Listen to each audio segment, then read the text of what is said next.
Hello. Hi. Mm. Hi guys. Hi guys. Welcome back to our channel. For today's video, I will just read a story to Baby Pierre. The story for today is Noah's Ark. Okay, the Noah's Ark. Long before the time of Jesus, there lived a man named Noah. You listen. He and his family lived in a way that made God very happy. But, get this one deal, other people in the world were fighting, stealing, and arguing, and this made God very sad. One day, God spoke to Noah. He wanted to put an end to the evil that was ruining the world, and he needed Noah's help. This is Noah. He asked Noah and his family to collect a pair of animals from every species on earth. Then he asked Noah to build an innermost ark in which they would all fit. God was going to send a flood to wash away all the evil. Noah and his family set to work straight away. They gathered 2 of every animal and kept them safe until their new home was ready. Next, they began to build the innermost ark. They chopped, sewed, and hammered until a great deal of hard work. It was finally ready. Look at the ark. As soon as the ark was complete, the sky grew dark, the air grew still, and the birds stopped twittering in the trees, and a heavy rain began. Noah and his family led the animals aboard the ark and they waited. Look at these are the animals. We have the zebras, lions, the fox, rabbit, rats, elephant, rhinoceros, and different species of birds, butterflies, and even bees and spiders. The rain fell and fell, and soon the ark rose up. Look at the ark. Huge drop of rain fell from the sky until everything on earth was covered with water. Even the mountain tops. Look at the fishes. Oh, look at the giraffe. Oh, the giraffe is already on the ark. Life on the ark was hard, especially with so many animals to feed and keep clean. Noah's family were tired and worried. Will the rain ever stop, Noah? Asked his wife. It is all part of God's plan, said Noah as they looked out at the rising seas. But as the days passed, they wondered if they would ever leave the ark again. It rained for 40 days and 40 nights, and then, as suddenly as it had started, the rain stopped. The sun began to shine through the clouds and a swift wind blew. As they drifted across the endless ocean, Noah saw something above the water. It was land. The ark drifted over to the top of the mountain, then Noah quickly released a dove to see if it would find any more dry land. They watched as the dove, look at the dove, flew up and away, and over the horizon, then they waited. But the dove soon flew back, for there was nowhere for it to land. After a week, Noah sent the dove out once more. They watched the bird fly up and away. Before long, the dove came back carrying an olive branch. It must have found a tree above the water.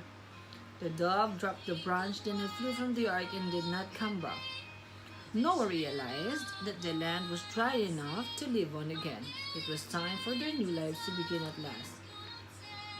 After many days at the sea, the great flood was over. Noah stepped on the dry land and led his family and all animals into a new world.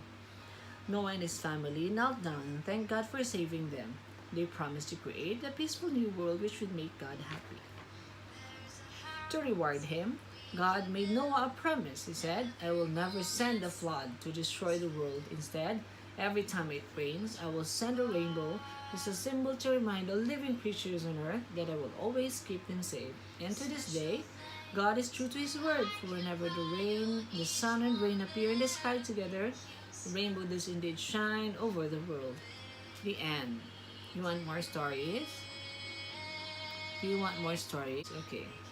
Joseph and his coats of many colors. In the town of Canaan, there lived a man named Jacob. It's Jacob who had 12 sons. He loved all of them just like Daddy loved Baby Pierre. But for Jacob, his 11th son Joseph was his favorite. Joseph had dreams that he would share with his family. Sometimes these dreams made his brother angry because in them, Joseph seemed to rule over everyone else. Joseph's brothers were also very jealous because he had been given a beautiful coat by their father. One day, when the brothers were tending their sheep, they saw Joseph walking towards them wearing his colored coat. In anger, the cruel brothers ripped Joseph's coat from him and threw him into an old dry well. But they were undecided what to do with their prisoner. "We must not kill him," said one of the brothers. Then he saw some men approaching with heavily laden camels. "But perhaps we could sell him to the traders." So Joseph was dragged from the well and sold and taken to Egypt. To explain his disappearance, the brothers smeared Joseph's coat with goat's blood and took it back to their father. The brothers told their father that Joseph was killed by a wild animal. Jacob believed them. He was devastated to have lost his favorite child. Little did Jacob know his son has been sold as a slave. Fortunately for Joseph, his master was a fair man. Soon he came to trust hard-working Joseph to run his household. Time passed and Joseph was tricked by a wicked woman and sent to prison, but God continued to help Joseph explain people's dream. Word of this gift from God spread to the Pharaoh. Troubled by dreams of his own, the Pharaoh sent for Joseph. "In my dreams, I see 17 cows." Look at the cows. "I eat 7 fat cows," explained Pharaoh to Joseph. "Then I see 7 ripe ears of corn being swallowed by 7 broken ears of corn. What can this mean?" Joseph thought the dream had been sent by God and told the Pharaoh, 7 years of plenty are coming, but they will be followed by 7 years of famine. God wants you to prepare Egypt for what lies ahead. Joseph continued, "You should store food in 7 good years. This food will feed your people during the 7 years of famine." The Pharaoh was so grateful for Joseph's advice that he made him the governor of Egypt. It was Joseph's job to travel throughout the land, helping people to get ready for the famine. Once more, Joseph served his master well. He was the second most important man in Egypt and became rich during those 7 years of hard work. After those 7 good years, just as the dream had predicted, the famine began. Thanks to Joseph's planning and story, no one in Egypt went hungry. But in Canaan, after 2 years, there was nothing left to eat and no crops would grow in the parched soil. Joseph's brothers had no choice but to travel to Egypt to buy grain to make bread for their starving family. As the person in charge of selling grain to anyone who came in Egypt in need of food, Joseph watched his brothers bow before him. Not one of them recognized the brothers they had sold into slavery. Joseph said nothing but sold them grain they had come to him for. He knew that the famine would continue and that they would return again. When Jacob sent his sons to Egypt the next time, Joseph stood before them and said, "I am Joseph. Is my father still alive?" All of the brothers were amazed to see that Joseph was still alive. They wept and said sorry for what they had done to him. With a glad heart, Joseph forgave them. "What happened to me was all part of God's plan to save many lives," he explained. "There are 5 more years of famine to come, but I have stored enough food for everyone. Do not blame yourselves for what you did."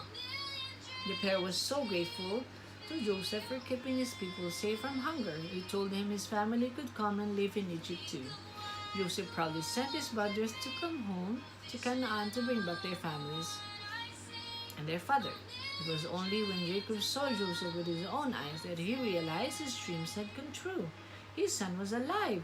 "Now I can die in peace," wept Jacob as he hugged his long-lost son. And they lived happily as a family once more. Wow! Yay! Clap your hands. Yay! Finish. Yay!